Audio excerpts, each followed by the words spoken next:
இங்கே இந்த ஆண்டு விழாவிற்கு வருகை புரிந்துள்ள மேடையில் வீற்றிருக்கக்கூடிய பெருந்தகைகள் மற்றும் இந்த விழாவிற்கு வருகை இயலாததால் நமக்கு வாழ்த்து தெரிவித்த நம்முடைய மாவட்டத்தின் நீலகிரி மாவட்ட முதன்மை கல்வி அலுவலர் ஐயா அவர்கள், மாவட்ட கல்வி அலுவலர் ஐயா அவர்கள், வெலிங்டன் மற்றும் அரவங்காடு காவல் நிலைய ஆய்வாளர்கள் அவர்கள் தற்போது கூடலூரில் ராகுல் காந்தி அவர்களுடைய பாதுகாப்பு பணியில் ஈடுபட்டுள்ளதால் வர இயலவில்லை என்று தொலைபேசி வாயிலாக தெரிவித்தார்கள். அதே போன்று சத்யசாய் அறக்கட்டளையின் நிர்வாகி திரு சாய் மேகநாதன் அவர்கள் உட்பட இங்கே வருகை புரிய இயலாதவர்களுக்கும் இங்கே வருகை புரிந்துள்ள மேடையில் அமர்ந்துள்ளவர்கள் மற்றும் பெற்றோர்கள் மற்றும் மாணவ செல்வங்கள், ஆசிரியர் பெருமக்கள் அனைவருக்கும் என்னுடைய முதற்கண் மதிய வணக்கத்தை தெரிவித்து இந்த ஆண்டறிக்கையை வாசிக்கிறேன். 2024-25 கல்வியாண்டில் நம்முடைய பள்ளி மாணவர்கள் எண்ணிக்கை 190 அருகில் இருந்தது. தற்போது 174 உள்ளது. அதே போன்று தேர்ச்சி விழுக்காடும் நம்முடைய +2 தேர்வில் நாம் 80% தேர்ச்சியும், 10th தேர்வில் 72% தேர்ச்சியும் பெற்றிருந்தோம்.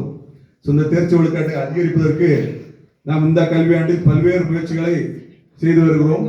அதை மாணவர்கள் அறிவார்கள், பெற்றோர்கள் அறிவார்கள், ஆசிரியர் பெருமக்கள் அந்த முயற்சிகளை தொடர்ந்து செய்து வருகிறார்கள். இந்த கல்வியாண்டில் டீச்சர் வெல்கம் டீச்சர், நம்முடைய அரசு மகளிர் உயர்நிலைப்பள்ளி தலைமை ஆசிரியர் அவர்கள் இந்த விழாவிற்கு வருகை புரிந்துள்ளார்கள். அவர்களை கரவொலி எழுப்பி வரவேற்போம்.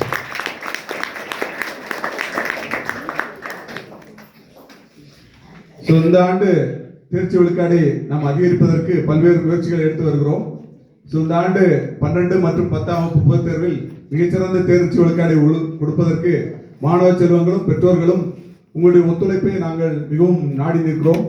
நீங்கள் எந்த அளவுக்கு எங்களுக்கு ஒத்துழைப்பு அளிக்கிறீர்களோ அந்த அளவுக்கு நம்முடைய தேர்ச்சி விழுக்காடு அதிகரிக்கும் என்பது ஐயமில்லை. தொடர்ச்சியாக நாம் அதற்கு பாடுபடுவோம்.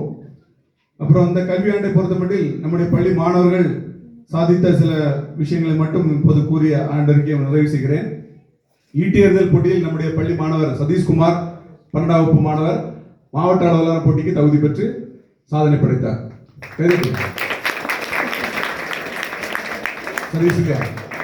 சதீஷ் வந்து அந்த சாதனை படைத்தார். அதே போன்று 11ஆம் வகுப்பு மாணவர் விபின் ஜோஷுவா குத்து சண்டை போட்டியில் மாவட்ட அளவில் வெற்றி பெற்று மாநில அளவிலான போட்டிக்கு தகுதி பெற்றார். அவர் அடுத்த ஆண்டு மேலும் பல சாதனைகள் படைக்க நாம் வாழ்த்துவோம். அதே போன்று இதே மாணவர் மாரத்தான் போட்டி சென்ட் ஜோசப்ஸ் ஸ்கூல் சார்பில் நடத்தப்பட்ட மாரத்தான் போட்டியில் 10வது இடம் பிடித்து 1000 ரூபாய் பரிசை வென்றார். அவருக்கு நம்முடைய வாழ்த்துக்கள். நம்முடைய பள்ளியின் முக்கியமான ஒரு மாணவராக